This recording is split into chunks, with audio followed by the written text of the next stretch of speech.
Now it turns out that we can combine these Boolean expressions in arbitrary ways, and they can be extremely expressive. And you should get used to some very complicated Boolean expressions because they can make your programs very concise.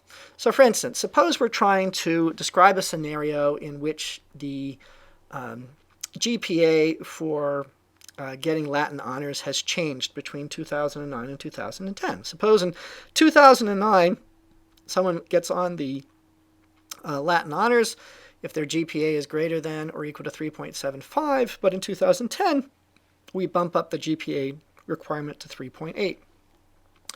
We could express that in a very concise manner as follows. So if their class is 2009 and their GPA is greater than 3.75, that's one scenario. And another scenario is that their class is 2010 and their GPA is greater than 3.8. And if either of those two scenarios is true, we're going to say they have Latin honors. So this whole expression here, this whole expression is either true or false. And we take that true or false and we stick it in the variable named honor. So there's an honor variable that's just a box, and it's going to contain either a true or a false. Here's another example. Suppose we want to test if Betty's position is 1, 1, and if it is, set her color to green, otherwise set it to blue. Well, here we have an if in which we test two conditions. If Betty's position, her x position is 1 and her y position is 2, and in that case we will set the color to green, and otherwise we will set the color to blue. Suppose we want to determine if Betty is either red or blue or yellow. So we can do that by having three expressions. One in which we determine if her color is red, a second in which we determine if her color is blue, and a third in which we determine if her color is yellow. And then we just OR those together, and that gives us one Boolean value that's either true or false, and we can return that one value. So we don't need to use an if statement to do this. We don't need to say, if Becky's color is red, then return true, else if Becky's color is blue, then return true, else if her color is yellow, then return true. We just return the result of this Boolean combination. As a final example, consider this very complex thing. We use the set brush down operator, which takes a true or false, and if it's true, it is equivalent to a brush down, and if it's false, it's equivalent to a brush up. And what this is saying is we are going to do a combination of two things. First, we are going to determine if Bernice's heading is east, and then we are going to negate that. So we're going to match up the parentheses here. So we determine if Bernice's heading is not east, and it's the case that Becky's heading is west, or Betty's heading is south, why then, in those cases, the result will be true. So we will only set Bob's brush down in the following scenario. If Bernice's heading is not east, and either Becky's heading is west or Betty's heading is south. And we're saying that without any if statements whatsoever. We're just combining Booleans, and we're able to say that very complex thing very succinctly. Here are some common bugs to avoid. They're called gotchas because they will get you if you're not careful. The first is not to confuse the single equal sign, which is the gets or assignment symbol, from the double equal sign, which determines the equality. So if you're performing a Boolean test, you definitely want to use the equality symbol, not the equal sign. And in languages like Java and C, this confusion is a source of great many errors. It's a little less problematic in Java because it turns out that this particular example here would be a type error. But there are other cases where this can get us into trouble in Java. Another typical bug is to use equals when you really mean dot equals. So for instance, it turns out, suppose we want to test if Betty's location is 1, 1. It turns out if we do this, if we say Betty get location, is that the same as new location 11? Turns out that will always be false, because this new location will create a new location that's different from the location that Betty has, regardless of what Betty's location is. If we really want to do that test, we want to use the dot equals here. And similarly, we want to use dot equals for things like colors, directions, and strings. And finally, here's a typical bug I've seen many times. Someone wants to test if a color is, say, either red or blue. And they write something like this. They say call dot equals color red or color dot blue. And they're interpreting this as if it's English. But you cannot combine two colors by the OR symbol. The only thing you can combine by an OR symbol is two Booleans. So you have to determine two Booleans, such as call dot equals red, that's a Boolean. Call dot equals blue, that's a Boolean. Those we can combine with an OR. We cannot combine two colors with an OR. To illustrate Boolean expressions, we will consider a world called Snakeworld.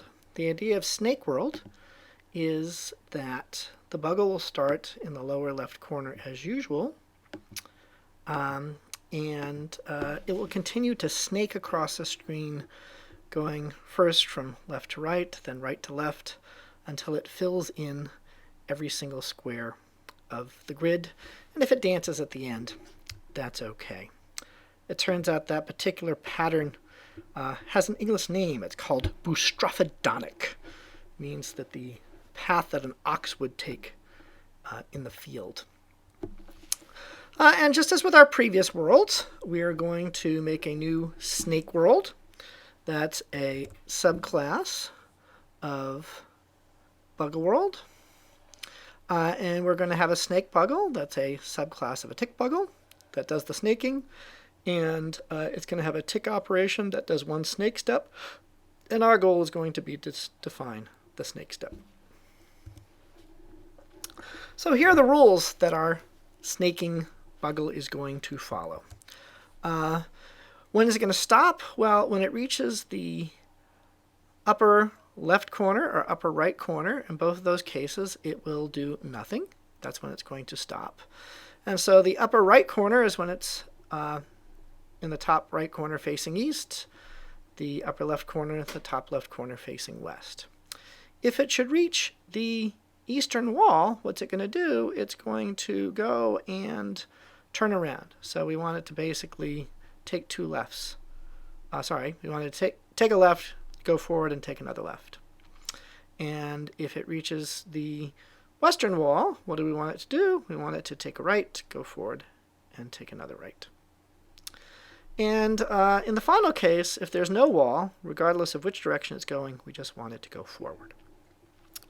So those are the rules for snake step, for one step of our snaker. And it's easy to put those rules in a control flow diagram. So let's suppose we have some helper methods that are appropriately named. So for instance, our cases where we want to stop are if we're facing the upper right corner or we're facing the upper left corner. Assume we have methods of that form. In that case, we wish to do nothing. In the case where we're facing an easterly wall, what do we wish to do? We wish to turn left, go forward, and go left. If we're not there, but we're facing a westerly wall, what do we wish to do? Go right, go forward, and then go right again. And the final case is, if none of those other cases are true, we wish to go forward. And we can easily express this control flow diagram in Java via conditional statements. So we simply use ifs, and we have our two conditions over here. If we're facing the upper right or left corner, what do we wish to do? Nothing. If we're facing the easterly wall, we wish to go left, forward, left. If we're facing the westerly wall, right, forward, right, and otherwise we go forward. Are we done? No, we still have to define these methods that we've assumed exist. For example, how do we know if we're facing the easterly wall? We need to define such a method. Well, we are facing the easterly wall if we're facing a wall, and our heading at that point is the easterly direction. So we get the heading of the bugle, and using dot equals, we test if it's the same as the easterly direction. So notice we're taking the result of two Booleans, is facing a wall and is our heading equal to east. We're combining them, and we're just returning that result. We don't need to use any conditional statements whatsoever. We're just returning a Boolean. Similarly, let's focus on is facing upper right corner. Under what conditions are we facing the upper right corner?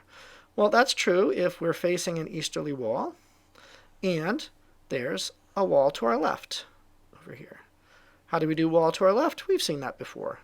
There's a wall to our left if, in fact, when we turn to the left, we're facing a wall.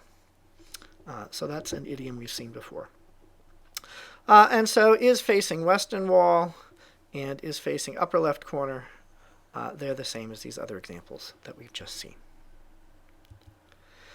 Now, the version of snake step that we presented is not the only correct solution. Here's another solution.